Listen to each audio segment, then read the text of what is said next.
पण आता काय, आपण तिकडे असताना जर ते सरकार ऐकत नसेल निर्देश द्या, तर आम्ही तर तुमची मागणी जाण्याची करतोच आहे, पण खरं म्हणजे तुम्ही स्वतःहून सोडायला पाहिजे याचा निषेध म्हणून.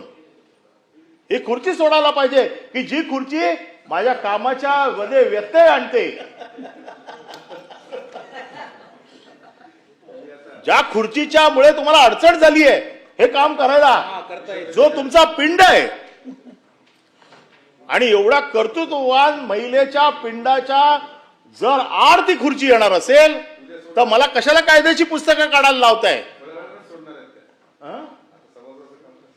मला कशाला ही पुस्तकं काढायला लावताय? खरं म्हणजे तुमच्यासारख्या महिलेकडनं आमची अपेक्षा नाही आहे. आम्ही तुम्हाला फार चांगलं ओळखतो आणि बघितलेलं आहे, त्याच्यामुळे तुमच्याकडनं ही अपेक्षा आहे. कारण अवैध गर्भलिंग निदान, गरोदर मातांचे मृत्यू हे सगळे विषय आहेत आणि हे तुमचे विषय आहेत, ज्या विषयासाठी तुम्हाला महाराष्ट्रात नाही, देशात नाही, अमेरिकेत देखील आपली दखल घेतली जाते आपल्या संस्थेची. त्याच्यामुळे आपण याची खरोखर काळजी घ्याल आणि जर सरकार ऐकत नसेल तर नैतिकता आपण दाखवाल.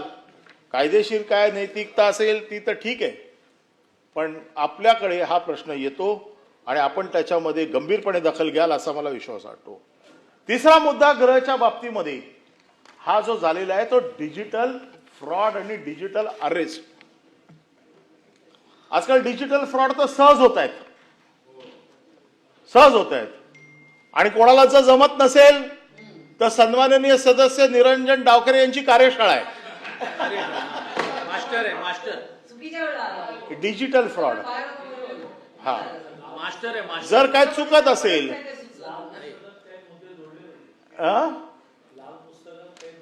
हा, तर त्याच्यामुळे डिजिटल फ्रॉडच्या बाबतीमध्ये आजही आपले कायदे सायबर ऍक्ट मध्ये काही अमेंडमेंट आणावे लागतील. मला वाटतं यावेळेला काही बिलं येतील. दादा, खरंच आपल्याला सायबर क्राईमच्या बाबतीमध्ये काही अमेंडमेंट कराव्या लागतील. पोलिसांचे हात काही ठिकाणी बांधलेले आहेत. आज डिजिटल अरेस्टचा जो विषय, जरी केंद्राचे कायदे असले तर जसा आज राज्याला काही अमेंडमेंटचे अधिकार आहेत, या अमेंडमेंटच्या अधिकारामध्ये राज्याचे काही कायदे आले पाहिजेत ज्याच्यामध्ये डिजिटल फ्रॉड, म्हणजे सिनियर सिटीजन तर इतके परेशान आहेत. बरेच लोक कंप्लेंट करायला जातात, बरेच लोक बिचारे जात पण नाहीत. आयुष्याची पुंजी जाते ज्या पद्धतीने. म्हणजे मला पण येतात फोन मध्ये मध्ये. मला मध्यंतरी एक फोन आला, हम टेलीकॉम रेग्युलेटरी अथॉरिटी से बोल रहे हैं. मी बोला हा, मग काय करू? तो म्हणे आपने कितने फोन किए? मैं बोला कितने फोन किए? बोले बैंगलोर में आपके 10 कार्ड है, 10 कार्ड से आपके फोन गए, आप यहाँ पर जरा एक रूम में आके बैठो. नाही, ईडीच्या फोनची मला चांगली सवय आहे. हा, मला म्हणजे आता अशी कुठली एजन्सी राहिलेली नाहीये, एक फक्त रॉ राहिलेली आहे की ज्याने माझी चौकशी केलेली नाहीये. बाकी सगळ्या चौकशांना मी जाऊन आलेलो आहे. त्याच्यामुळे जर माझ्यासारख्या एका आमदाराला फोन येऊ शकतो तर साधारण माणसाची काय परिस्थिती असेल आपल्याला माहिती आहे. आपण थोडे सुज्ञ आहोत. आपण याच्या बाबतीत पण असे एवढा मोठा वर्ग आजही आहे ज्यांच्या हाताखाली हा फ्रॉडचा धंदा मोठ्या प्रमाणात चाललेला आहे. हा धंदा रोखण्यासाठी काही महत्वाची पावलं सरकारला उचलावीच लागतील. बऱ्याचशा केसेस मी वाचून दाखवू शकतो की ईडीची धमकी, सीबीआयची धमकी, तिथे युनिफॉर्म घालून पोलीस बसलेले असतात, ट्रॅप करतात, व्हिडिओ कॉल करून त्यांना फसवले जातं. या सगळ्या बाबतीमध्ये शासनाचं धोरण काय? शासन नेमकं काय करणार आहे? जरी सायबर क्राईम जरी ऍक्ट सेंट्रलचा असला तरी अमेंडमेंट मध्ये तुम्ही काय आम्हाला रिलीफ देणार आहात, अमेंडमेंट मध्ये तुम्ही काय आणणार आहात, हे देखील बघणं गरजेचं आहे. शेअर मार्केट इन्व्हेस्टमेंट स्कॅम सुरू झालाय. हा देखील एक मोठा प्रकार सुरू झालाय महाराष्ट्रामध्ये की शेअर मार्केट आणि इन्व्हेस्टमेंटच्या नावाने ट्रेडर टायटन VIP 15 नावाचा एक व्हॉट्सअप ग्रुप आहे. या व्हॉट्सअप ग्रुपच्या माध्यमातून 10,58,65,000 रुपयाचा एका माणसाला गंडा घातला गेला. असे वेगवेगळे ऍप आहेत. फ्लायर्स इंडिया, HNI आणि GDCC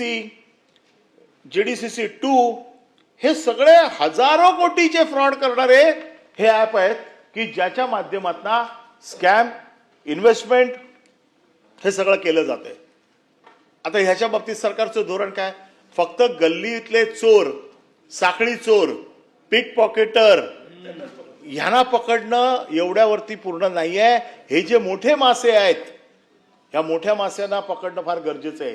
हे छोटे छोटे पिक पॉकेटर पकडून त्या पोलीस स्टेशनच्या सिनियरच्या मागे जो टेबल लावलेलं असतं त्याच्यावरती लिहिलेलं असतं गुन्हे किती, दाखल गुन्हे किती, पकडलेले गुन्हे किती, सोडलेले गुन्हे किती. ह्या गुन्ह्यांची नोंद कुठे करायची? कुठं बघायचं हे गुन्हे? आज तुमचं सायबर सेट पोलीस स्टेशन आहे, एक पोलीस स्टेशन आमच्या बीकेसीला आहे. अख्ख्या मुंबईतनं सगळ्या लोकांना तिकडे यावं लागतं. तुम्ही लोकल पोलीस स्टेशनला गेला तर तुमची केसच घेत नाही. आणि ते एक पोलीस स्टेशन अख्ख्या मुंबईचे काय गुन्हे सांभाळणार? त्याच्यामुळे याच्या बाबतीमध्ये लोकांना रिलीफ देणं गरजेचं आहे. याच्यामध्ये किती मोठा फ्रॉड, टास्क फ्रॉड नावाचा एक व्हॉट्सअप ग्रुप आहे आणि जवळजवळ लाखो रुपयाचे लोकांना फसवणुकीचे गुन्हे याच्यामध्ये दाखल झाले. आता हे मी जेवढे गुन्हे सांगतोय ना, या गुन्ह्यातले 10% गुन्हे देखील आजपर्यंत उघडकीस आलेले नाहीयेत. मग ते उघडकीस आलेले नाहीयेत का उघडकीस आणले गेले नाहीयेत हा प्रश्न आहे. उघडकीस आले नसतील, तुमची अडचण असेल, आम्ही समजू शकतो. परंतु उघडकीस आणले गेले नसतील तरचा प्रश्न आहे. आणि मग तो तरचा प्रश्न जर सोडवायचा असेल तर सरकारचं आम्हाला उत्तर पाहिजे की याच्या बाबतीमध्ये सरकार काय करणार आहे. बोगस सिम कार्ड रॅकेट आणि पोलिसांच्या नावाने तोतयागिरी, रस्त्यावरती चालणाऱ्या महिलांना, रस्त्यावरती चालणाऱ्या वृद्ध महिला, एकट्या महिला यांना पोलीस आहे असं भासवून आज रस्त्यावरती लुटलं जाते. आज प्रत्येक पोलीस स्टेशनला किमान 10 केसेस तरी अशा रजिस्टर असतील की रस्त्यावरनं जाणाऱ्या. आता आमच्या इकडे आज आम्ही बघितलं की रस्त्यावरती बोर्ड लावलेत की तोतया पोलिसांपासून सावधान, तोतया पोलिसांपासून सावधान. अरे ठीक आहे, तोतया पोलिसांपासून सावधान, पण तोतया पोलीस पकडण्यासाठी तुमचा काय ट्रॅप आहे? तुम्ही काय व्यवस्था केली आहे ही कोण सांगणार? हे काहीतरी सांगावं लागेल ना. आणि म्हणून हे जे काय मी सांगतोय, हे इतके मोठे रॅकेट्स आता मुंबईमध्ये चालू आहेत किंवा इतके मोठे डिजिटल फ्रॉड चालू आहे की हे जरी सांगत बसलो तर ह्याला पण पूर्ण 1 दिवसाचं कामकाज आपल्याला करावं लागेल. म्हणून या बाबतीमध्ये सरकारने आपलं धोरण स्पष्ट करावं. नो टॉलरन्स, झिरो टॉलरन्स हे शब्द ऐकायला फार बरे वाटतात, परंतु त्याची अंमलबजावणी होणं हे फार महत्वाचं आहे. हे एका बाजूला सगळं जे काय चाललंय हे काय पोलिसांच्या नजरेला आहे किंवा नाही आहे असं नाही आहे, पोलिसांना सगळं माहिती आहे. पण दुसऱ्या बाजूला पोलिसांना जे सगळं माहिती आहे, मी आज विचार करतोय की महाराष्ट्रात आपली पिढी सुरक्षित राहिली तर पुढची पिढी देखील सुरक्षित राहिली पाहिजे. तर पुढची पिढी सुरक्षित राहण्यासाठी जसं मी म्हटलं, ड्रग्ज, पुन्हा दारू, गुटखे, तसा सगळ्यात मोठा दुसरा विषय आहे डान्स बार. हे डान्स बार तर मुंबईत त्या आबांनी डान्स बार बंद करून अख्ख्या महाराष्ट्रामध्ये एक वेगळं स्वतःचं स्थान निर्माण केलं. पण आज मुंबईत काय, पनवेलमध्ये काय, पुण्यात काय, पिंपरी चिंचवडमध्ये काय, डान्स बार सर्रास चालू आहेत. काय पोलिसांना काय माहित नाही का डान्स बार चालू आहेत ते? मग आमच्या इकडे जर आपण बघितलं तर आम्ही असं समजतो, रात्री आम्ही ज्या वेळेला फिरतो त्यावेळेला ज्या डान्स बारच्या बाहेर पोलिसांची गाडी उभी आहे, समजायचं आतमध्ये डान्स बार पक्का चालू आहे, पोलिसांच्या प्रोटेक्शन मध्ये चालू आहे. मी पूर्वी असं वाटायचं की नाही पोलीस उभे आहेत म्हणजे कोण जाणार नाही. मग कोणतरी माणूस सांगतो अरे नाही काय नाही, पोलिसांची गाडी उभी आहे म्हणजे पक्का 100% आतमध्ये चालू आहे. मग आम्ही सांगायचो तू जा उद्या आणि दाखव बघू. हा, ते त्यांना ते बरोबर सगळं माहित असतं, जे जाणारे असतात त्याला बरोबर माहित असतं. हा, भाऊंच्या एरियात खूप आहेत ना, माहिती तर आम्हाला खूप आहे आणि माहिती तुम्हाला पण खूप आहे आणि तुमच्या गृहराज्य मंत्र्यांना तर खूप चांगली माहिती आहे. नाही हे नाही, हे आता शिकाऊमध्ये म्हणजे डान्स बारच्या बाबतीमध्ये माहित नाही असं बोलू नका. मग आम्हाला माहित नाही, मग आम्हाला सगळं सांगावं लागेल तुम्हाला काय काय माहिती आहे ते. आणि म्हणून डान्सबारच्या बाबतीमध्ये कडक पावलं उचलणं, कारण तुम्हाला माहित नाही आज जे डान्सबार पुणा आणि मुंबईच्या मध्ये आहेत, आज पिंपरी चिंचवड पुण्याची जी मुलं जमिनी विकतायत आईबापाच्या, ते सगळे पैसे आणून तिकडे टाकतायत. आबांनी एका लक्षवेधीवरती डान्सबार बंद केले होते आणि या महाराष्ट्राला एक वेगळी दिशा दिली होती. आज सर्रास डान्सबारमध्ये पैसे उडवले जात आहेत, अक्षरशः थैथयाट चालू आहे, धुमाकूळ चालू आहे. मुंबईत देखील मध्यंतरी सगळं बंद होतं, पुन्हा एकदा सगळं सुरू झालेलं आहे. प्रचंड डान्सबारच्या या बाबतीत आणि सर्रास सांगतायत आम्ही पैसे देऊन चालवतोय, तुम्हाला जे काही करायचं ते करा. मला 2-3 लोकांचे त्या दिवशी फोन आले की आम्हाला पोलिसांनी सांगितलंय अधिवेशन चालू असेपर्यंत डान्सबार ठेवायचे नाहीत चालू. मी म्हटलं अधिवेशन चालू म्हणजे काय, आम्ही काही जातो की काय तिकडे? तेवढे नाही, तुमच्यासारखे लोक तिकडे प्रश्न विचारतात म्हणून आम्हाला पोलिसांनी सांगितलेलं अधिवेशन चालू असेपर्यंत डान्सबार बंद ठेवा. बिचारे मुंबईत आमदार किती येतात आपल्या आशेने, म्हणजे आशेने म्हणजे कोणती आशा? मी ह्या अधिवेशनासाठी की लोकांचे प्रश्न सोडवू. किती निराशा करताय. चालवायचे आहेत ना दादा, पूर्ण चालवा ना.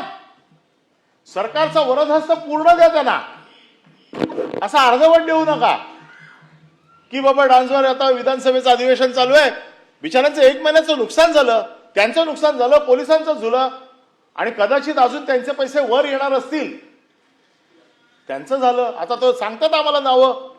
मला पनवेलच्या खूप लोकांनी सांगितलं की कोण कोण पैसे घेऊन जातं ते.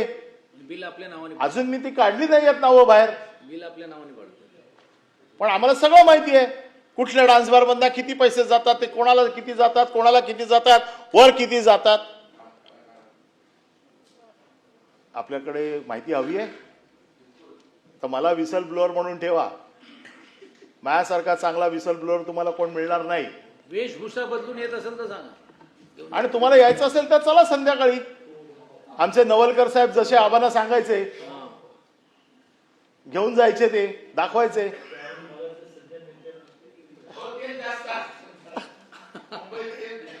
तर त्यामुळे हा एक जो विषय आहे हा गंभीर विषय आहे.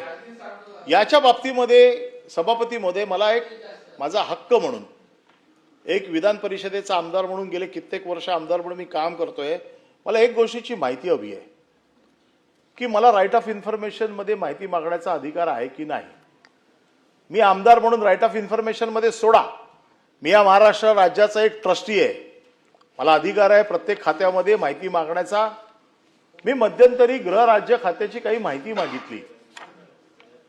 माझ्याकडे पत्र आहे गृह सेक्रेटरीचं की तुम्ही बंदुकीचे किती परवाने हिअरिंग मध्ये दिले राज्यमंत्र्यांनी. मला पत्र दिलंय, राज्यमंत्रींनी मला पत्र दिलंय मला की तुम्हाला अशा प्रकारची माहिती देता येणार नाही. एवढं भयंकर प्रकरण, मला आज त्याचं उत्तर हवंय, मला त्याचं उत्तर हवंय. कारण माझ्याकडे माहिती आहे, मला ती वेगवेगळ्या माध्यमातून मिळालेली आहे, परंतु मला ती अधिकृत माहिती हवी आहे की खरोखर माझ्याकडे आलेली माहिती आणि ती माहिती जुळते की नाही. तर मी आजच नावासकट सगळी सांगितली असती. रेड कार्ड ठरले. आणि ते आमच्याकडे मागच्या वेळेला निलेश घायवळचा विषय आला होता. निलेश घायवळला लायसन कोणी दिली, कशी दिली? राज्यमंत्र्याने लायसन्स देण्याचे राज्यमंत्र्यांचे जे अधिकार आहेत अशी नावं माझ्याकडे आत्ता आहेत. पण मला आज पहिला हवं आहे त्याच्यामध्ये की माझा अधिकार आहे की नाही. मी राज्य मंत्र्याने एखादी हिअरिंग घेतली तर ती कोणाची हिअरिंग घेतली, मी त्या माणसाची पूर्ण पार्श्वभूमी तपासीन ना, मला तपासण्याचा अधिकार आहे ना. जशी निलेश घायवळची पार्श्वभूमी कोणीतरी तपासली आणि ते प्रकरण बाहेर आलं, अशी माझ्याकडे नावं आहेत. आज तर सप्त आहे, मला आज माहिती मिळाली, मी 2 दिवसात पत्रकार परिषद घेऊन बाहेर सांगेन. कारण उद्यापासून रस्ता माझा मायबाप आहे, आजपर्यंत आपण माझे मायबाप आहात, उद्यापासून रस्ता आणि पत्रकार माझे मायबाप आहेत, त्यांच्याकडे जावं लागेल. पण दादा तुम्ही सांगा, आपण देखील या सभागृहामध्ये इतके वर्ष आहात, मला एखादी गोष्ट मागितली माहिती तर देण्याचा अधिकार आहे की नाही, द्यायला पाहिजे की नाही. मला गृह सेक्रेटरी म्हणतात की तुम्हाला देता येणार नाही, कॉन्फिडेन्शियल माहिती आहे. अशी काय कॉन्फिडेन्शियल माहिती आहे? तुम्ही दिलेली लायसन मी बघतोय कोणाकोणाला दिली आहेत ती, आणि ती जर तुम्ही मला दिली नाहीत, मला आव्हान द्यावं लागेल, नावांसकट देऊ. पण ज्या वेळेला असे प्रकरण आम्ही ज्या वेळेला आणतो, अशी प्रकरणं आम्ही मागतो, मी आज मुद्दामून ती नावं जाहीर करत नाहीयेत. त्याचं कारण असं आहे की मला सरकारकडनं समजून घ्यायचंय माझा अधिकार काय. हे गृह खात्याचा जो काही विषय आहे तो पूर्ण दिवस जरी बोललो तरी मला एक गोष्ट माहिती आहे, आम्ही प्रस्ताव सुरू करायच्या अगोदर शासनाचं उत्तर तयार आहे. शासनाने उत्तर तयार करून ठेवलंय. जसा प्रस्ताव मांडायचा असतात 260चे ते बिचारे खालून पाठवतात, प्रवीण दरेकरांना दरवेळेला सांगतात, आम्ही आपल्या इथे ओरडतो, तिथे येऊन उत्तरं त्यांची ठरलेली आहे ती देतात आणि प्रक्रिया पूर्ण करतात. हे अधिवेशन आता न्यायासाठी राहिलेलं नाहीये, हे अधिवेशन प्रक्रिया पूर्ण करण्यासाठी झालंय. इथे फक्त प्रोसिजरल करा आणि घरी जा. दादा तुमच्या मनाला तरी पटतंय का सांगा. हे आपण देखील विरोधी पक्षामध्ये खूप वेळा काम केलेलं आहे. त्यावेळेचे सरकारी पक्ष होते, किती काही जरी झालं तरी आपल्या प्रश्नांना न्याय मिळत होता, काहीतरी उत्तर मिळत होतं. आणि आम्ही असंही म्हणतो की आम्ही जर चुकीचं बोलत असू, आम्ही जर खोटं बोलत असू तर आमच्यावरती तुम्ही कारवाई करा, आणि जर आम्ही चुकीचं सांगत असू तर आम्हाला तुम्ही त्या बाबतीमध्ये सरळ सरळ नोटीस द्या की तुमचं म्हणणं सगळं चुकीचं आहे की आमचं म्हणणं फेटाळून लावा. आता गेले काही दिवस नाशिकच्या बाबाचा जो काय घोळ चालू आहे किंवा जे काय चालू आहे, खरात फाईल, आता ह्या फाईलच्या बाबतीमध्ये आम्ही अपेक्षा करत होतो की मुख्यमंत्र्यांनी येऊन या सभागृहात निवेदन करावं, जसं खाली केलं. मुख्यमंत्र्यांचा उद्देश आम्ही बघितला, फार तडफेने त्यांनी ही कारवाई केलेली आहे. पण जसं सांगितलं की त्या बाबाला पाणी आम्ही दिलं, हो दिलं ना, मंत्रिमंडळाच्या उपसमितीने पाणी दिलं. पण ह्या बाबाच्या देवळासाठी कुठल्या कुठल्या लोकांनी पैसे दिले त्याची माहिती पण येऊ देत. कोण कोण लोक आहेत, कोण मंत्री आहेत, कोण आपले आमदार खासदार आहेत की ज्यांनी त्या देवळाला डोनेशन दिला. मी कदाचित त्या डोनेशन देणाऱ्याला दोषी धरणार पण नाही, त्याला माहित पण नसेल. पण आरोप म्हणून जेव्हा आमच्यावर आरोप करताय की तुम्ही पाणी दिलं ना पाणी, मग देवळाला डोनेशन देणाऱ्याला काय तुम्ही सजा देणार आहे? मंत्र्यांनी दिलं 1.5 कोटी रुपये, त्याला नाकारू तर देत, मग आपण नावं सांगू. आम्ही तर मान्य करतो आणि चौकशी करा, कोणाच्या सांगण्यावरनं दिलं, कसं दिलं, उपसमिती कोणाची होती, कोणी त्याच्यावरती दबाव लावला पाणी देण्यासाठी, आता ते सगळे लोक कुठे आहेत, ह्या सगळ्या गोष्टींचा खुलासा झाला पाहिजे. त्याचे सगळे FIR माझ्याकडे आहेत. आतापर्यंत 5 FIR झाले, त्या 5ही FIRच्या कॉपीज माझ्याकडे आहेत. परंतु आता प्रकरण पोलीस तपासाखाली आहे, रिमांड चालू आहेत त्यांचे, SIT कडे रिमांड, आता त्यांचा रिमांड चालू आहे. 1500 कोटी रुपयाची काय माहिती तो माणूस जगतोय का मरतोय माहित नाही, मारला जातोय की काय, त्याच्या बाबतीत बऱ्याचशा बातम्या येत आहेत. पण एवढे सगळे हे येईपर्यंत फार काय याच्या बाबतीत मी बोलणार नाही एवढ्यासाठी, कारण तो विषय आज तपासाखाली आहे. आमची अपेक्षा होती की मुख्यमंत्री येतील, याच्या बाबतीत खाली जसं निवेदन केलं तसं करतील, परंतु तसं काय झालेलं नाहीये. आपण याच्यामध्ये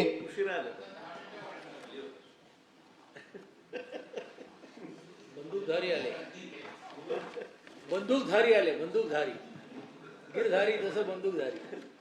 याच्यामध्ये जो काय गृह खात्याचा विषय आहे हा मी आता थोडा आवर्त घेतो. त्याचं कारण असं आहे की उत्तर तर साधारण आम्हाला माहिती आहे की काय येणार आहे ते, परंतु साधारण गृह खात्याकडनं या आम्हाला अपेक्षा आहेत की गृह खात्याने हा ड्रग्सचा विषय असेल, अंमली पदार्थांचा विषय असेल, महिला अत्याचाराचा विषय असेल, या विषयाच्या बाबतीमध्ये आपण याच्या बाबतीमध्ये शासनाचं धोरण काय, शासन याच्या बाबतीत, कारण हा विषय केवळ गुन्हेगारीचा नाही आहे, ते एका जनरेशनचा, एका पिढीचा आहे, आणि त्या पिढीच्या बाबतीमध्ये शासनाने आपला निर्णय घेणं गरजेचं आहे.